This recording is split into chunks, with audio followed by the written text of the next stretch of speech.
Hi there, Sean with Families Creating Financial Freedom, and today we're going to continue talking about buying gold and silver as part of your emergency fund at home. So you want to stay tuned, and at the very end, I'm going to link the past videos on this topic, so you're going to want to follow through all the way to the very end. Now, do me a favor, before we get started, go down, like my this video, and follow my channel for more information. I do 1 or 2 videos a week, not overwhelming content, but hopefully you find it informative at some basic level. Now, getting into the topic, I need to ask you, to define why you want to buy gold and silver. What are your goals? Is it a long-term investment? Is it out of kind of fear of economic markets collapsing and you want to have something that remains valuable regardless? Once you've done that, then you can begin to examine what and why you want to invest. The reason I say that is both have fluctuations in the market. Silver tends to have a wider fluctuation in value. So if you're trying to invest, you want to watch and try and buy when it's down and continue to hold. Same holds true for gold, but you don't see much of a fluctuation in gold, so it's not as easy to time your purchase there. If you are, let's say you wanted to spend $20,000 investing in gold and silver. Well, an ounce of silver at today's price is roughly a little over $23 an ounce, whereas an ounce of gold is roughly $19.78 an ounce. That's $1,978 an ounce. Huge swing. So if you said, I want to spend $20,000, you would be able to get 10 ounces of gold versus a lot more silver.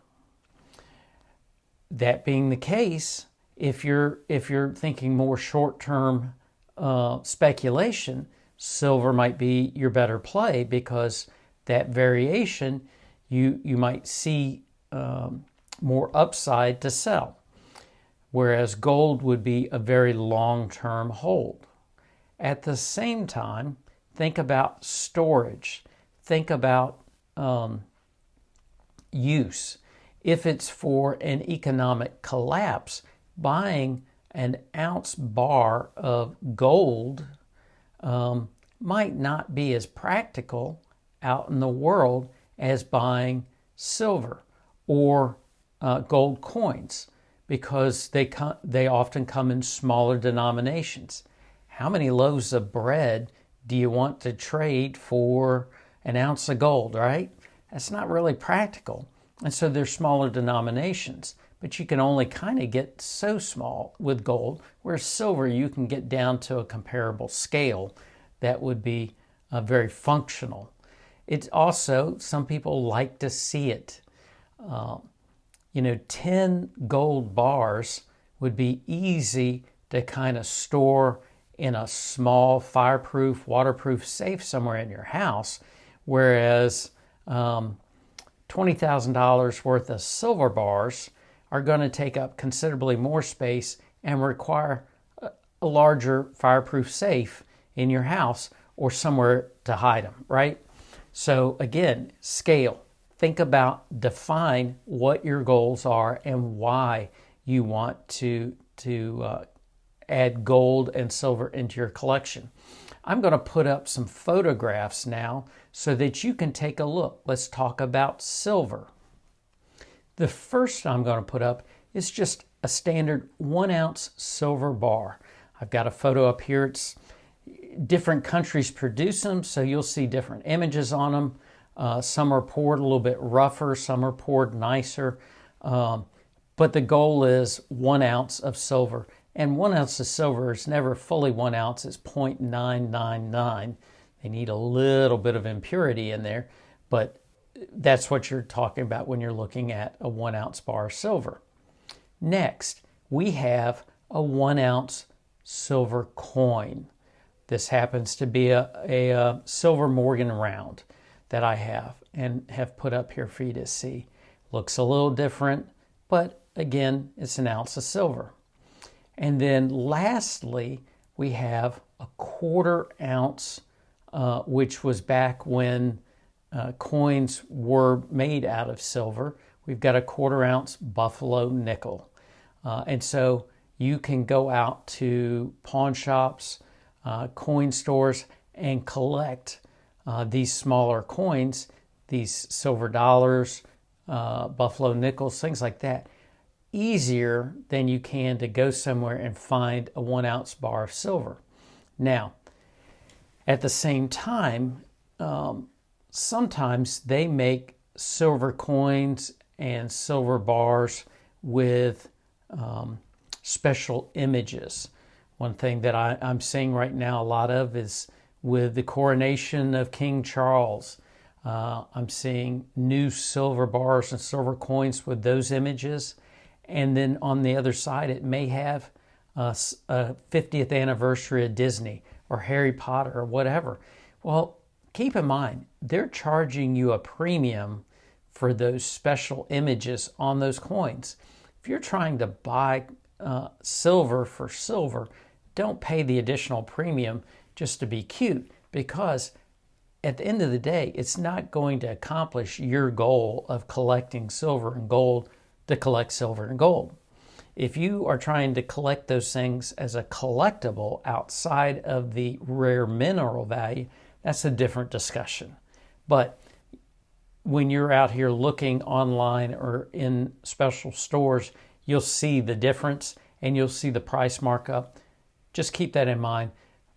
When you go out shopping that day, look up what the price of silver, the price of gold is that day, and know it when you go in so you know how to buy at the going rate. Next up, let's put up some images of gold in which you'll see. You're less likely to see gold cast with commemorative images trying to market it as being collectible, because gold in and itself is so much more expensive that it would be really difficult to charge more for special image. You tend to see that limited to silver and platinum coins, things of that, not gold so much. But the first image I'm going to show you is just a straight up 1 ounce bar of gold.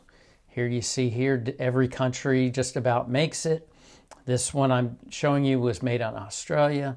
You'll see New Zealand, you'll see Canada, you'll see the US, you see a lot of the UK, but nonetheless, this is what it looks like. Next, I have a 1 ounce gold coin. 1 ounce, you see what it is?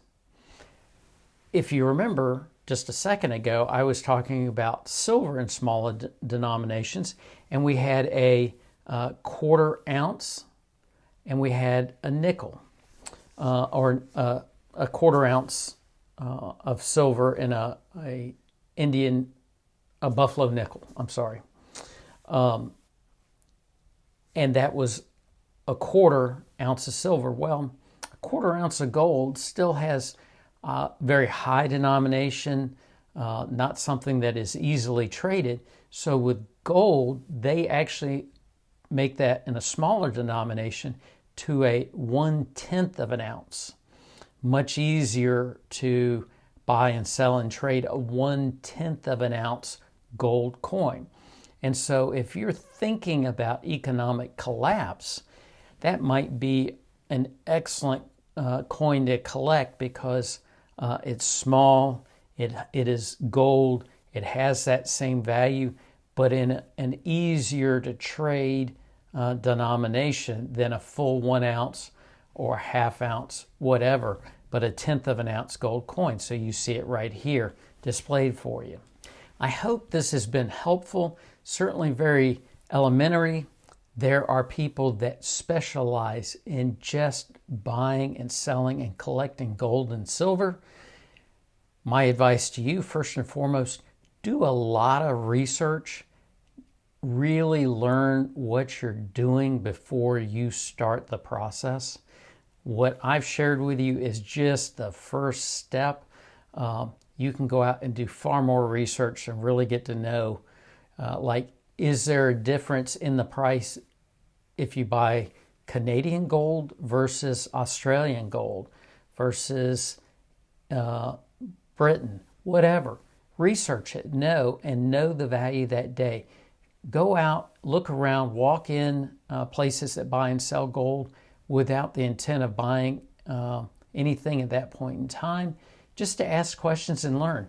You'll find they're very informative and educational. They are quick to help you if you go in and say, hey, I'm thinking about getting in this. Can you maybe share a little knowledge about what to look for? Because they'd like to develop you as a client themselves. So they'll be quick to help you. So hopefully, again, you found this helpful. Do me a favor, if you haven't already, go down, follow my channel, like this video. I'm posting 2 videos that are related. Until next time, take care.